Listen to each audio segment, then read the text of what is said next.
Fala aí, jovens, eu sou Rodrigo Muniz e serei o seu tutor ou analista responsável por essa trajetória para programação, aprender programação e JavaScript, né? Sejam bem-vindos à 16ª sessão do curso. Peço para que vocês que estão assistindo que façam suas críticas em como eu posso melhorar essas aulas, a passagem desse conhecimento, se inscrevam no canal para acompanhar, ativem as notificações, compartilhem para seus amigos que querem aprender programação, que querem aprender JavaScript. E aquele blá blá todo de criador de conteúdo. Bom, hoje a gente vai continuar na nossa sessão, nossas aulas, nossa trajetória. Nas anteriores já vimos estruturas de controle, né? Aqui, nesses códigos, aqui vimos as nossas estruturas de controle. Cadê? Aqui nós tivemos na aula 14 laços e interações. Bom, aqui, né? Estrutura de controle com condicionais e ciclos. Foi mostrada a estrutura de switch case, né? Deixa eu achar essa estrutura aqui de switch cases, laços de tudo. Então aqui, ó, switch case. Vocês lembram, na aula número 13, a gente falou sobre essa estrutura. E em cada um, para romper o caso, para a gente romper cada case do switch, a gente usa a palavra reservada break, e o break realiza a saída dessa estrutura, no caso aqui, a estrutura switch, para que não continue lendo todos os restantes dos casos, né? Ou seja, o código, ao atingir o break, ele sai dessa estrutura switch aqui e não continua a execução, como a gente viu na aula 13. Então, hoje, o que a gente vai fazer? Hoje a gente vai ver mais para que serve o break e uma outra palavra reservada, né? O continue, né?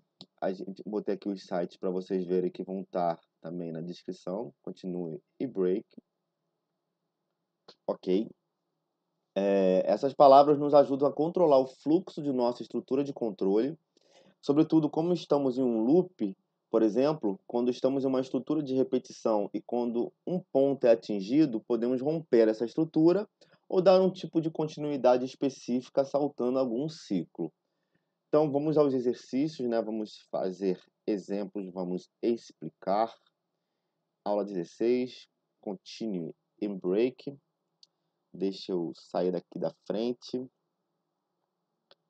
Quase que eu interrompi a gravação, mas não, tem que me fechar. Valeu! Bom, vamos lá. Vamos criar aqui uma constante. Sempre erro aqui. Constante. Números igual. Deixa eu tirar esse meu relógio aqui que está me atrapalhando.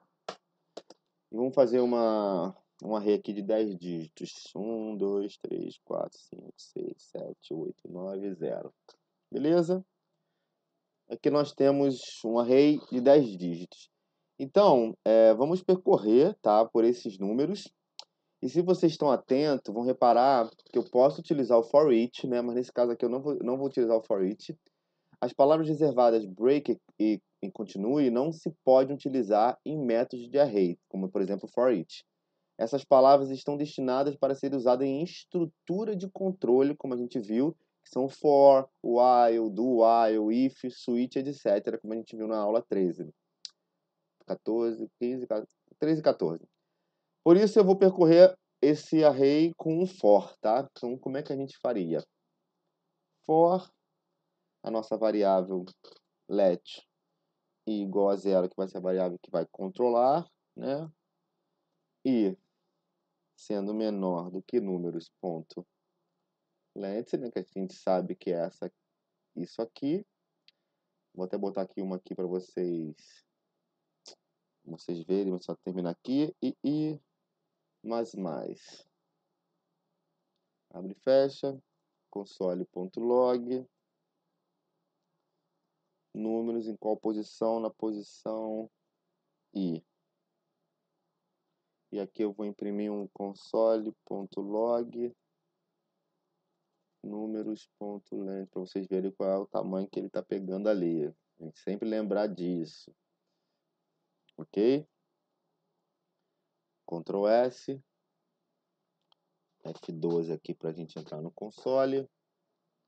E aqui está o nosso console, tá? Então, o que a gente tem aqui? A gente tem o nosso console, o nosso número.length imprimindo 10, porque nós temos 0, 1, 2, 3, 4, 5, 6, 7, 8, 9, mas são 10 elementos. 1, 2, 3, 4, 5, 6, 7, 9, 10. Ou seja, aqui vai ser de ir do 0 até o 10 e tá, no caso, está imprimindo todos. 1, 2, 3, 4, 5, 6, 7, 8, 9 e o 0, tá? Então agora, imagine que se quando o i valer 5, eu quero que o sistema me exerça uma outra ação, como por exemplo, eu quero que ele saia do for quando o i for 5. Então como é que a gente vai fazer? Vou comentar isso aqui porque a gente já aprendeu sobre isso, não precisa mais. Vou colocar aqui então um if, tá? Quando o i for igual a 5, e o que a gente vai fazer quando o if for igual a 5? A gente vai fazer um break, ok? E aqui o código continuando para os demais. E vou botar aqui um código, esse aqui é o fim do for, eu vou botar um console.log, código,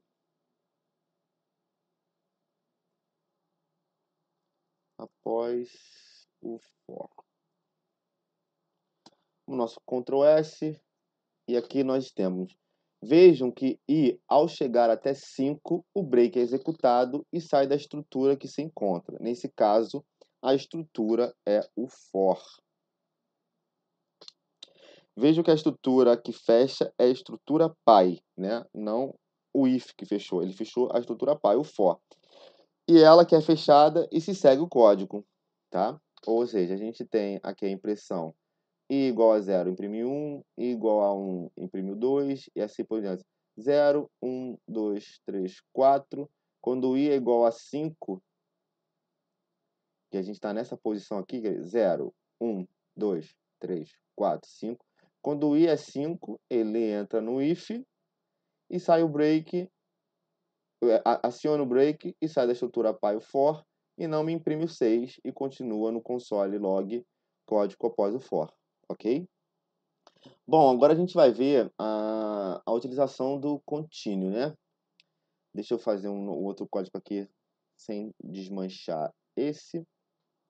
Nós temos nosso console.log aqui. Nós vamos fazer um outro console aqui para pular uma linha. E agora a gente vai fazer aqui. Eu vou fazer um bem igualzinho. Vamos lá. E aqui no lugar do break eu vou colocar um continue. E vou botar aqui um console.log. Só para vocês verem. Isso imprime.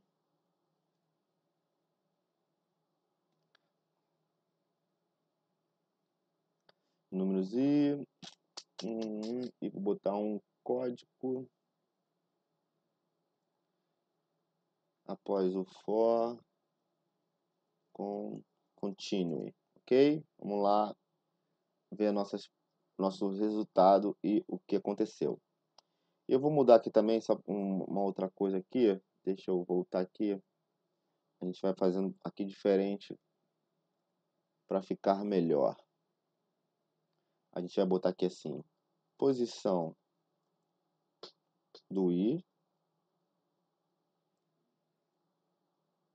ok? E aqui a gente vai botar essa impressão, pronto. Agora ficou melhorzinho da gente falar e explicar. Então, o que ocorreu aqui? A gente está falando dessa impressão para baixo aqui, após esse console log aqui, né? Ou seja, essa impressão aqui. Posição i igual a 0, imprimiu a posição 0, que é 1. Posição i igual a 1, imprimiu a posição 1, que é 2. Posição i igual a 2, imprimiu a posição 2, que é o 3. Posição i igual a 3, imprimiu a posição 3, que é o 4. Posição i igual a 4, imprimiu a posição 4, que é o 5. Ok? Posição i igual a 5, entrou no if. Ok? Atingiu o continue.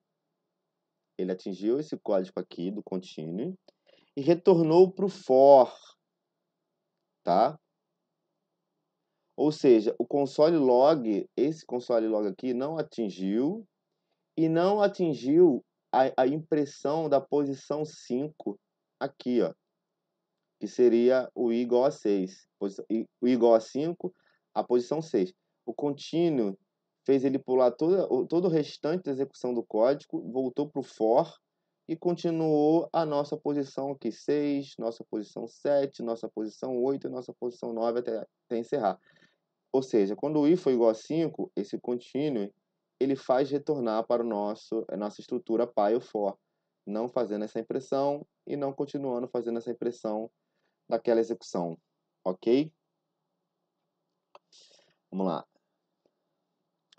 Ou seja, enquanto o break sai do laço pi, o continue retorna para o laço pi e o processo continua em um novo processo. O atual processo é parado, por isso não imprimiu o valor que a gente estava precisando ali, que era o valor 6.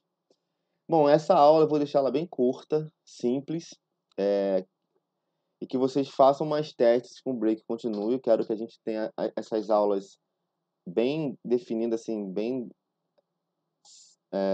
com detalhes do JavaScript, assim, bem detalhado, né, para até as pessoas buscarem o que querem ver, lembrar, assim, quando estiverem fazendo algum ponto sobre JavaScript. Então, vão ter aulas específicas só sobre o continue e o break.